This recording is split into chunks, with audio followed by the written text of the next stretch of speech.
So remember, when we solve projectile motion problems for objects that are launched horizontally, the initial vertical component of the velocity is 0. What I'm not saying here, everybody, is we treat horizontal and vertical separately. Of course we treat horizontal and vertical separately. My point, though, is this, under the vertical column, we would have VI equals 0, right? Because it's not moving up or down to begin with. This is from the previous lesson. Are you with me on that? Okay. Doesn't matter how fast it's moving to begin with, whether this is 4 or 40 or 400 meters per second, the initial vertical velocity is 0.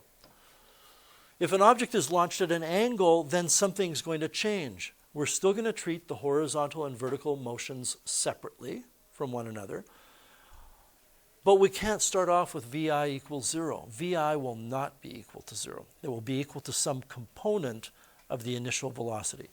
And that takes us to the examples. All we're doing today are 3 examples. We're actually going to only do 2, and maybe at the end of the lesson, for those of you that are interested, I will do one of the ones that we skipped. But the one we're going to skip, which is example 2, I think is too complicated. I wouldn't expect everybody to be able to do it. So number 1, a ball is thrown with a speed of 18 meters per second at an angle of 38 degrees above the horizontal. How long is the ball in the air? What's the maximum height? And how far away from where it was thrown does it land? What we're assuming here is that it's launched from, say, ground level. It doesn't say it's launched from the top of a building, so why would we assume it's launched from the top of a building? So it's 18 meters per second at 38 degrees.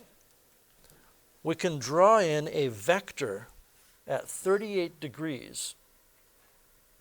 Oh, I'll say that's 38 degrees above the horizontal, and label that vector, that velocity, as 18 meters per second. Once again, everybody, that arrow is deceptive because you might look at it and go, oh, it's traveling in that direction. How long is it traveling in that direction? For an instant in time, and then the direction changes. Then the direction will be changing continually.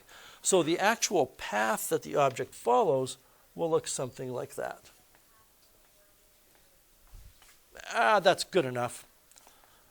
I do want to point out to you that this path will be symmetric horizontally. That is to say, when we get to the top of this path, it will have traveled horizontally half the total distance that it's going to travel.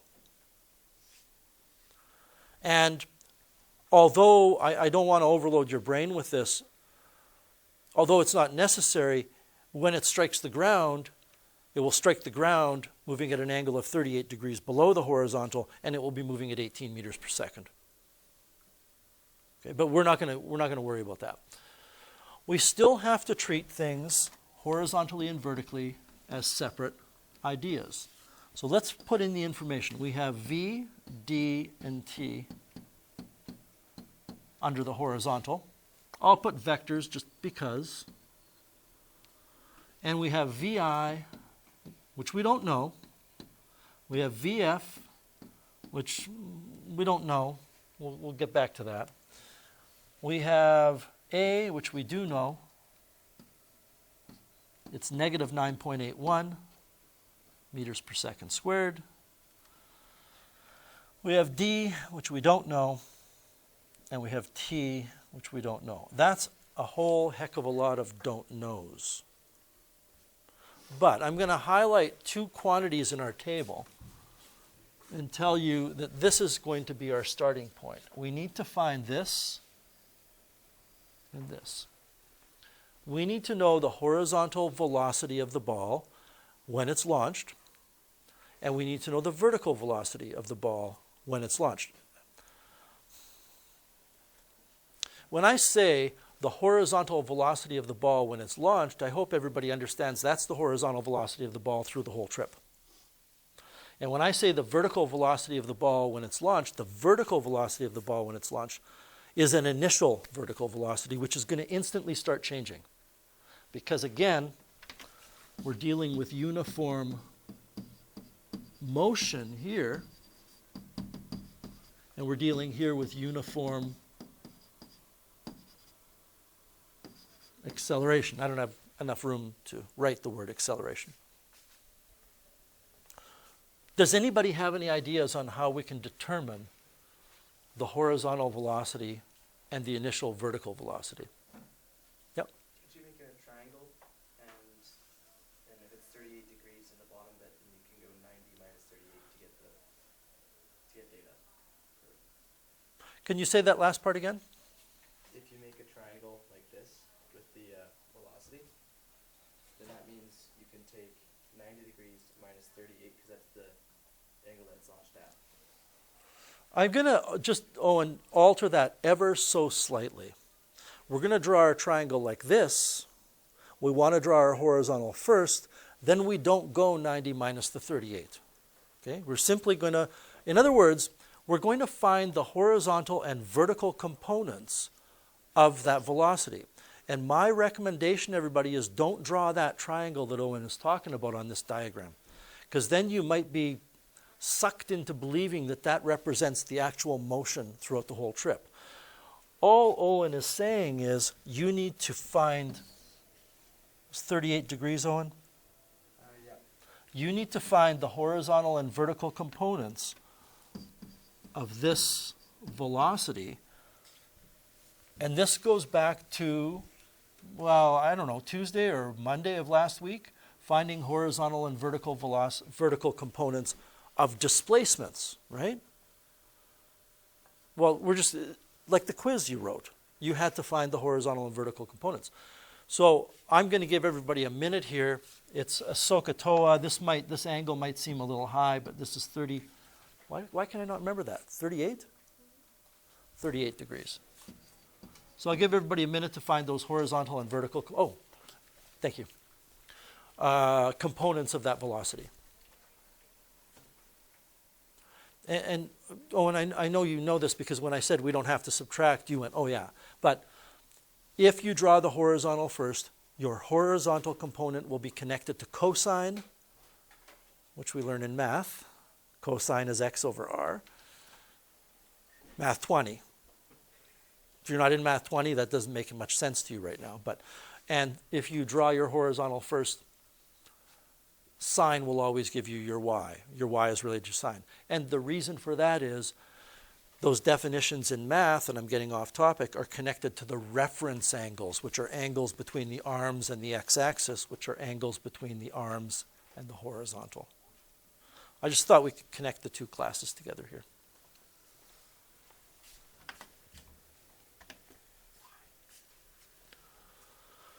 So 18 cos 38 and 18 sine 38. You'll notice I didn't even, sooner or later when it comes to components of vectors, I don't even really necessarily have to write out, sine of theta equals opposite over hypotenuse. And as long as you're confident that the angle you're using is between the horizontal, then you maybe don't even need a triangle.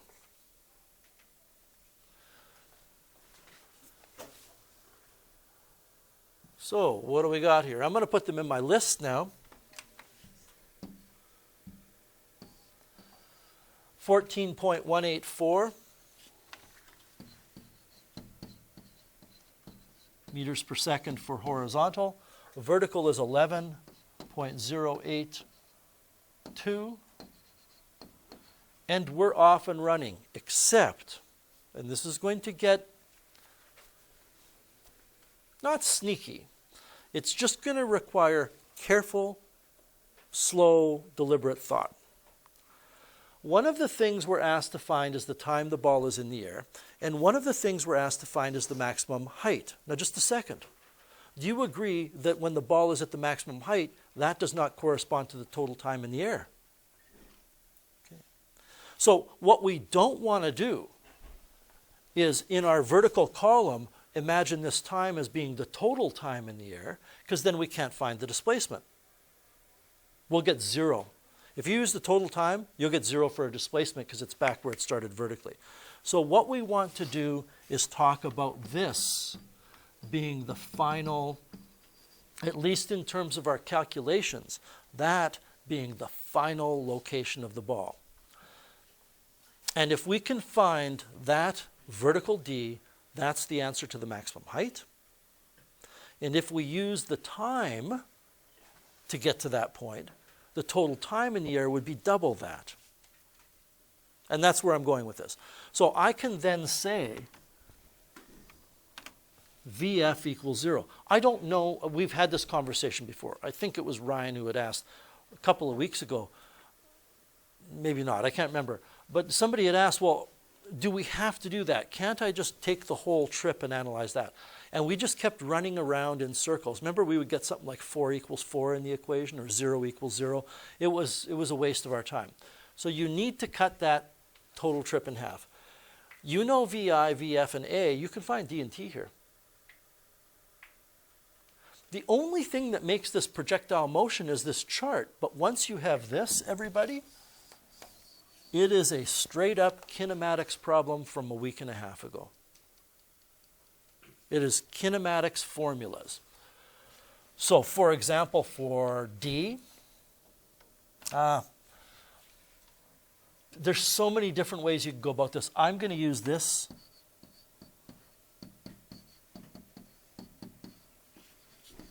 to find D, which will be the maximum height. VF is 0, so we get 0 equals VI squared.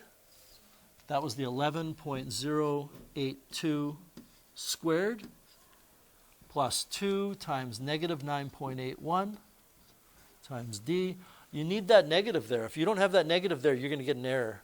Well, you won't get an error. You'll get a negative displacement, which doesn't make sense.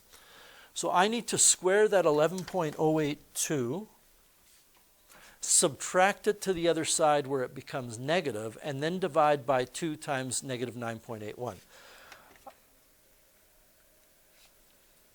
I'm confident that many of you in the room will just say, I'm going to take 11.08 squared divided by 2 times 9.81 and neglect the negatives, right?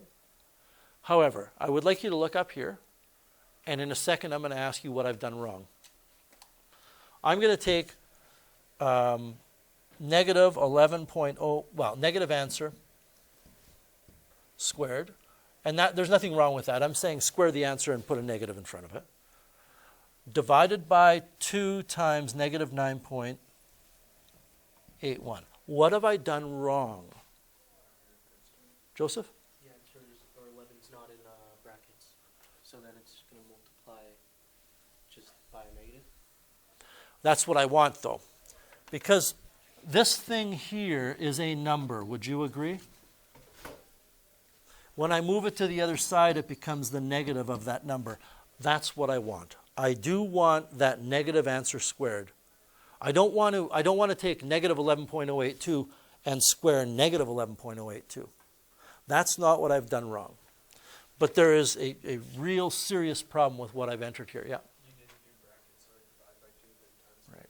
If I say divided by 2 times negative 9.81, my calculator is going to take that, which is correct. It's going to divide that by 2, and then it's going to multiply by negative 9.81. That's not what I want to do. I want to divide by the product of 2 and negative 9.81. So you either need to put a set of brackets here and do that, or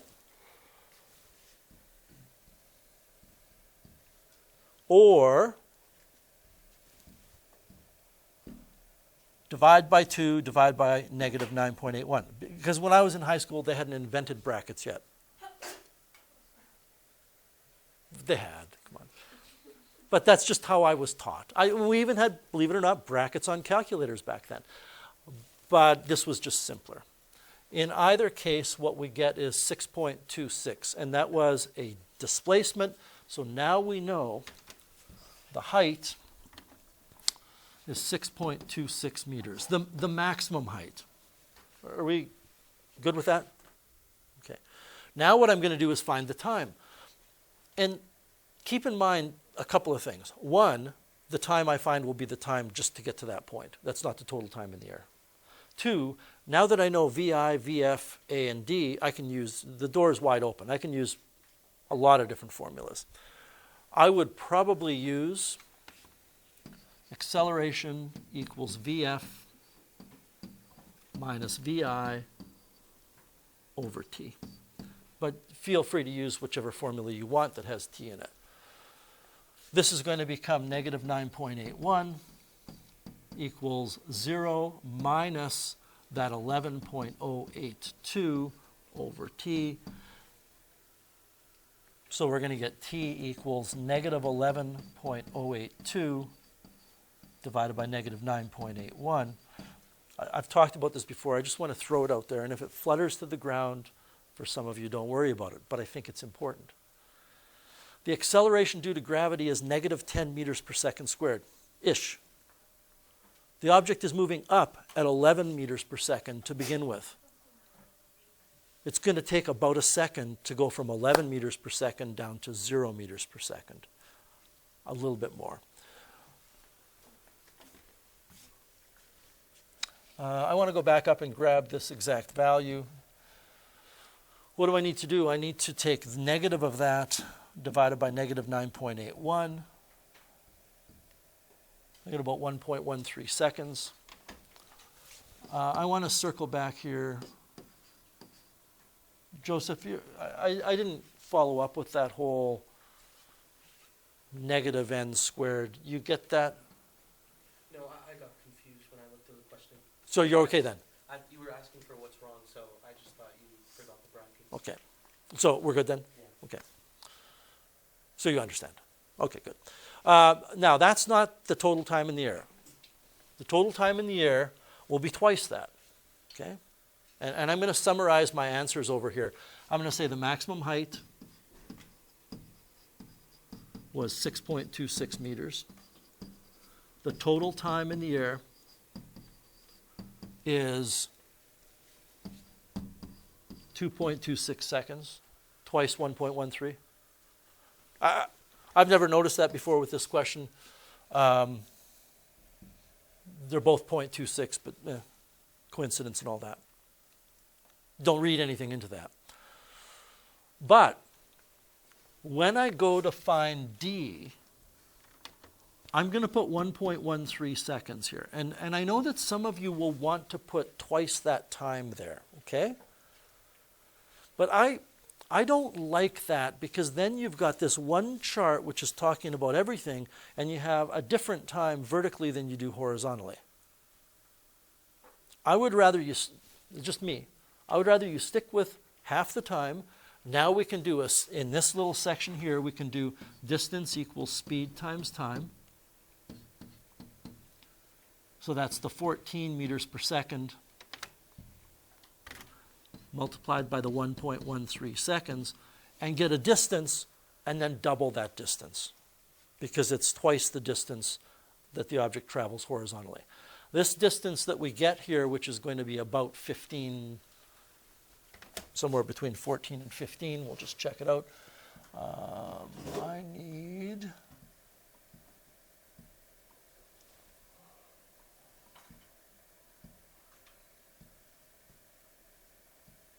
There it is. I need this. This is the horizontal speed times that 1.12965 seconds. And I'm getting 16 meters. Do you get the same number? Okay, good. Thank you. So I get 16 meters here, but the answer to the question is the total horizontal distance will be 32 meters, because that 16 meters is only to that halfway point.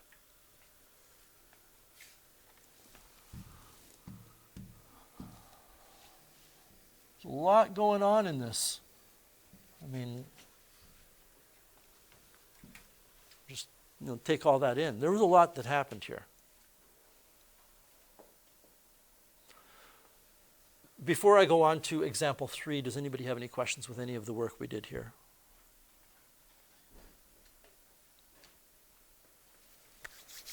All right.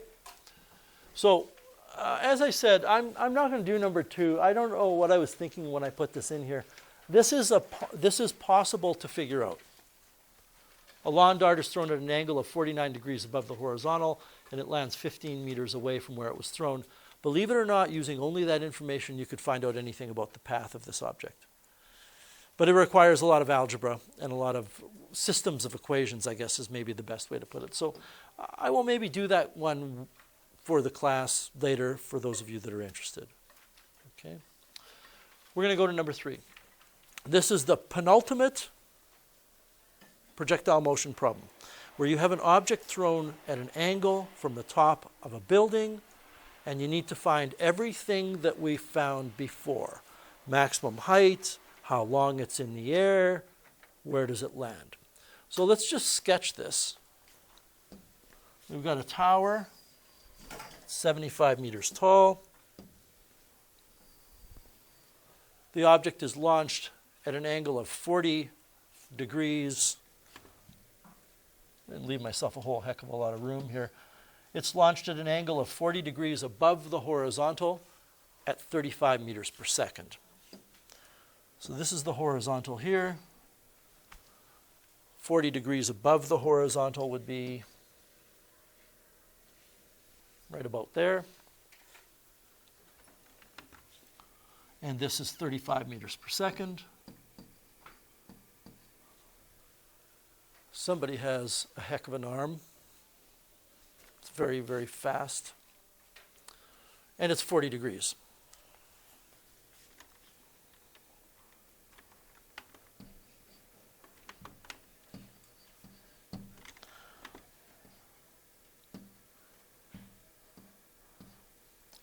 Let's just do a quick calculation here while we got these numbers up on the board. I'm not worried about the physics of this, the entire physics problem. What I'm interested in is the following. Let's find the two components of that velocity, but just before you do, why did I put an I on the vertical component of the velocity, but I didn't bother to put an I on the horizontal component? Caleb? Because horizontally it's uniform motion, it stays the same the entire time, but vertically it's only for an instant. Right. Horizontally it's uniform motion, stays the same the whole time, the velocity does. Vertically it's going to change continually, so that's why we need to say Vyi. How are you going to do that? Again, I recommend not doing it on this diagram if you've drawn this diagram. I recommend instead drawing a separate little vector diagram elsewhere, just like you did when we were adding displacement vectors. This is 40 degrees. This is 35 meters per second.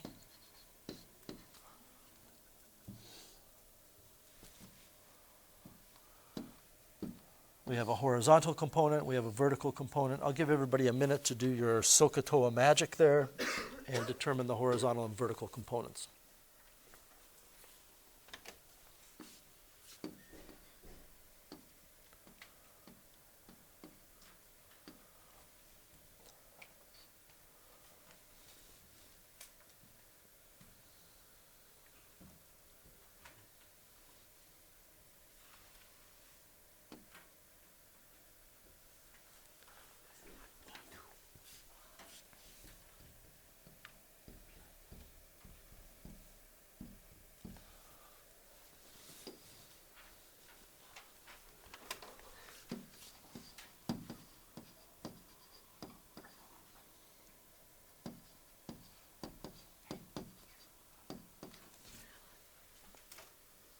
Good. They're both positive, by the way. Even if I gave you a diagram, and if you look at my arms, I told you it was launched this way, I would still use positive for x. I don't think there's anything gained by saying, oh, it's moving to the left, it's used negative. And you can see that the vertical component is positive. There are situations that you could do where you launch the object down. You could have that. It doesn't. The path is going to be weird. It's not that up and down thing. But you could have that situation, in which case your vertical component would be negative. But that's not this. All right.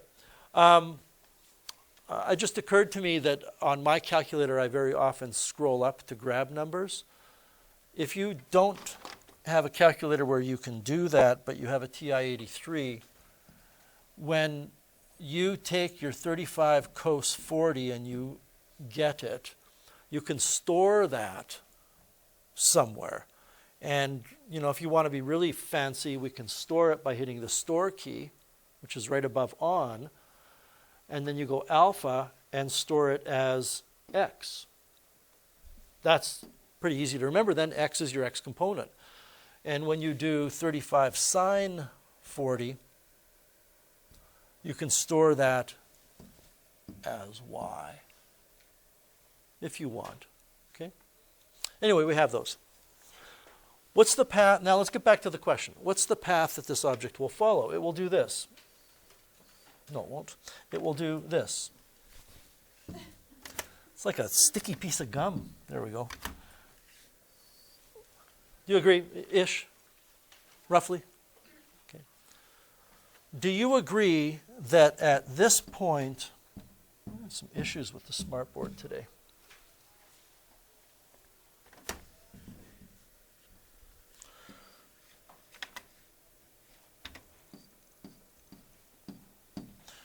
Do you agree that at this point here, well, I'm not even going to say F, that the velocity vertically at that point is 0? Here's the issue. That's not half the time. That is useless. So sorry for writing that and not saying, don't bother to write it down. That is useless. I never want you ever to worry about that. Some of you will want to, when you want to find the total time, you'll maybe try to find the time to this point and then the time to that point and add them together. It's way too much work. Okay? So we don't want to worry about that. We're not going to use that. We want to use this point. There is no way to do this by finding half. But we are going to have to use VF equals 0 here to find the maximum height. But it's a different problem. What I am getting at is in order to find out the time in the air and the horizontal distance, that time is a big time. But to find the maximum height, it's a totally different time. And we have to do two charts, really. Okay? So I'm going to start off with the most difficult part, which is this.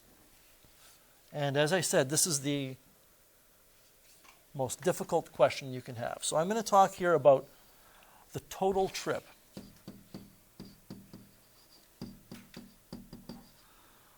So I have, for x, I have speed, distance, and time. And for y, I have vi, vf, a, d, and t. And this is the total time.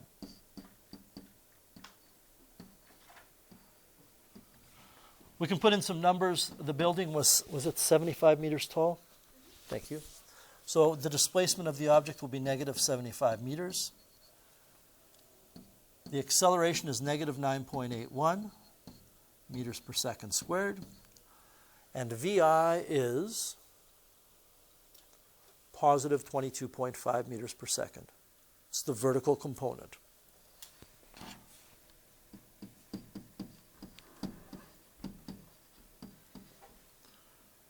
On the horizontal side of things, so I'm not doing any calculations yet. I'm simply putting in the information that's available to us.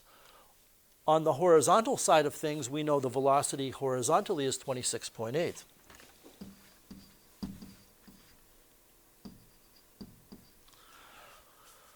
Well, we need to find the time.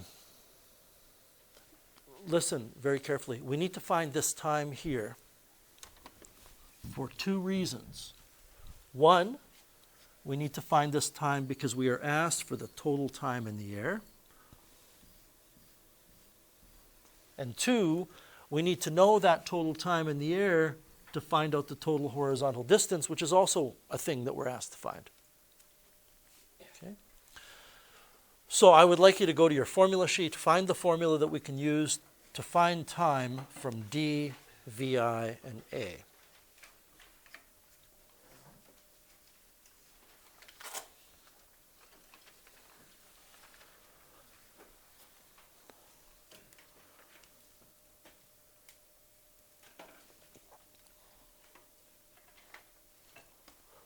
How many of you see where this is going?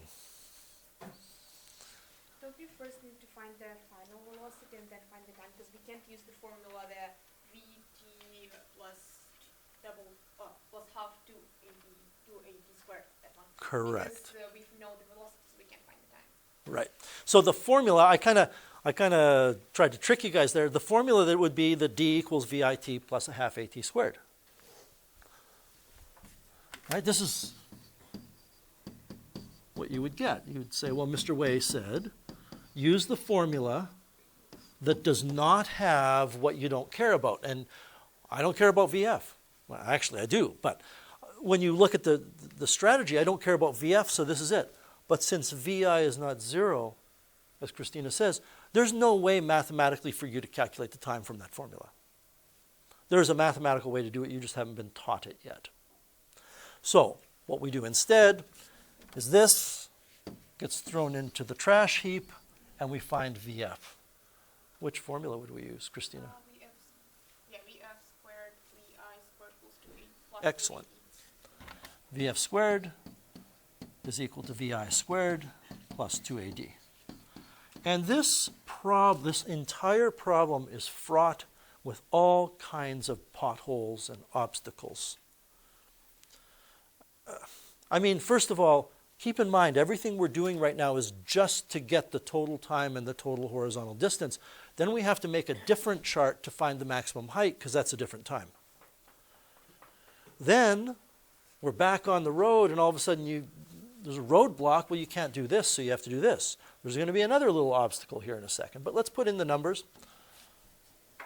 I'm going to have VF squared. When I do this on my calculator, I will carry as many decimals as I can. But VI was 22.5. I'm simply going to write 22.5 squared plus 2 times negative 9.81 times negative 75. Boy, you forget one of those negatives, that's going to screw up your VF.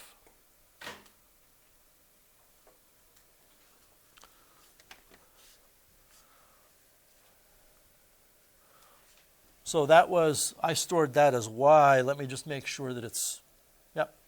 So I need to square that and add 2 times 9.81 times 75. I hope that doesn't throw anybody. I didn't put either negative in there, but negative times negative is positive. And I need to take the square root of that. Is anybody else getting this number? Okay, good. So 44.47.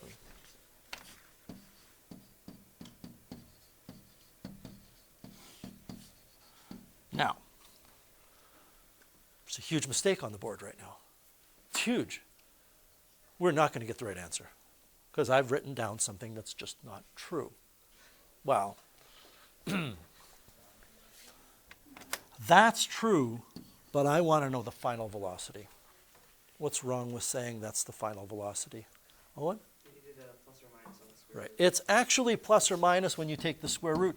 And then you have to take a breath and go, okay, is it plus or is it minus? Well, look at the picture. Look at the path that the object has. Over here, it will be traveling downward and to the right. And that means that when we put VF into our list, it's actually negative 44.47. Keep something in mind. This is a monster of a question. Keep something in mind. That's not even one of the things we're asked to find. Now we have to find the time.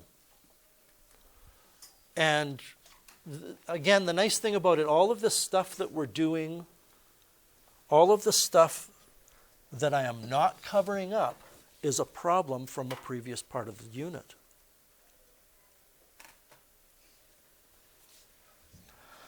So now, again, I'm a fan of, well, a fan. That sounds pathetic. I like using this formula in this situation. To me, it flows nicer out of my head. You can use whatever one you want. So we are going to have the acceleration of negative 9.81 equals VF, which is negative 44.47, minus VI, which is positive 22.5 over T. So T is going to be equal to this number, which will be negative 67.97. How's my math there? 66.97. Thank you, Georgia. Over the negative 9.81, which would be about 6.7 seconds. Because 9.81 is pretty close to 10. However, carrying all my decimals, the negative of that answer is my velocity minus my initial vertical component, which I stored as y, divided by negative 9.81.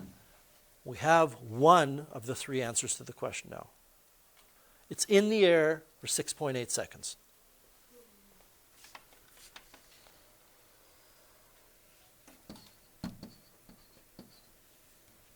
We can put that 6.8 seconds here. Very basic distance equals speed times time calculation now on the horizontal side of things.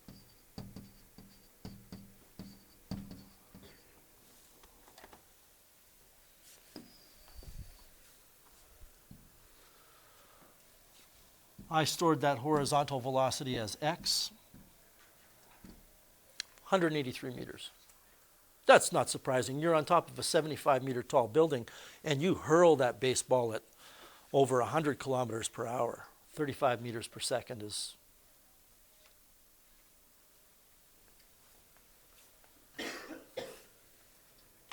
pretty fast. So we get 183 meters. I can put that in here, 183. This is an answer to the question. And this is an answer to the question.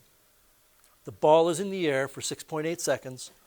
The total horizontal distance covered by the ball is 183 meters. And now what we need to do is find the maximum height. So this is one of the issues here. If you take a look at the board right now, I cannot find the maximum height from what's on the board because the maximum height is not the 6.8 second mark. And it's sure not the VF equals negative 45 or 44 meters per second mark.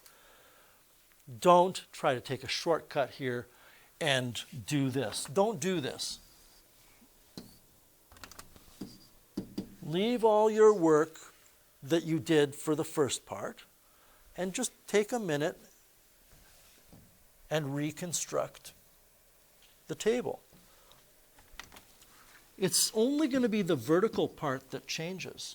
Your VI is still, help, 22.5?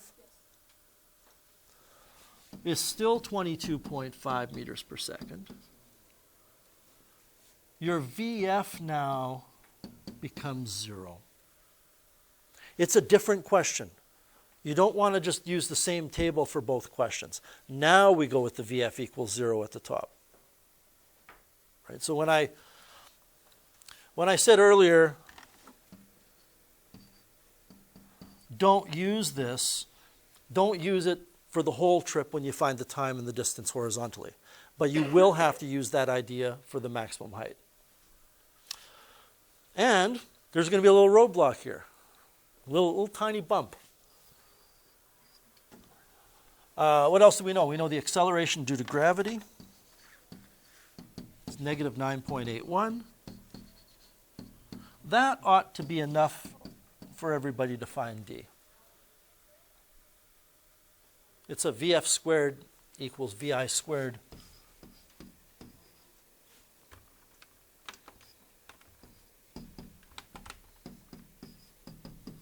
plus 2AD. VF is 0, so you're left with this.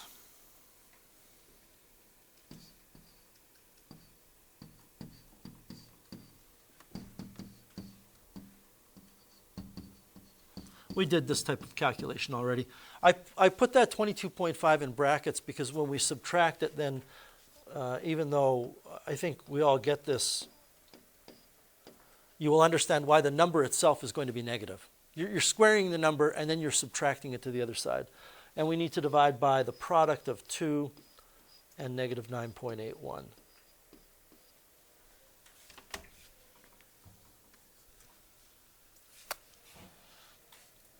That was my vertical. Squared is this. I have to subtract it to the other side, making it negative. I need to divide by 2, and I need to divide by negative 9.81. Does anybody else get 25.8? Okay. Here's the bad news. That's not the answer to the question.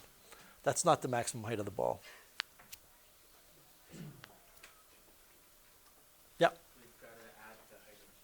You got to add the 75 meters. You know, when I say what is the height of the ball, whether it says above the ground or not, you need to answer above the ground. Okay. If this were any kind of written response assignment and you said 25.8 meters above the top of the building, I could live with that. But really, all we've determined is that this distance here is 25.8. We want the total distance, so you have to add that 25.8 to the 75. So the maximum height is 25.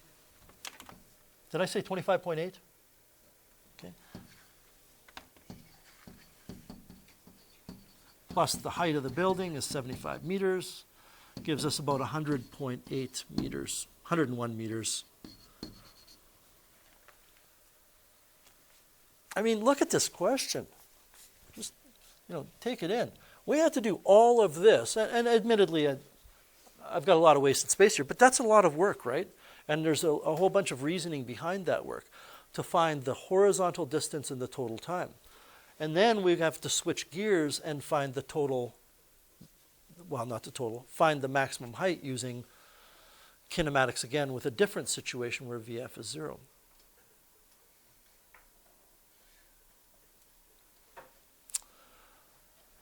I would say in terms of a big problem, if I just gave you this situation and I said, how far away from the base of the building does the ball land? You have to do all of this just to answer that question.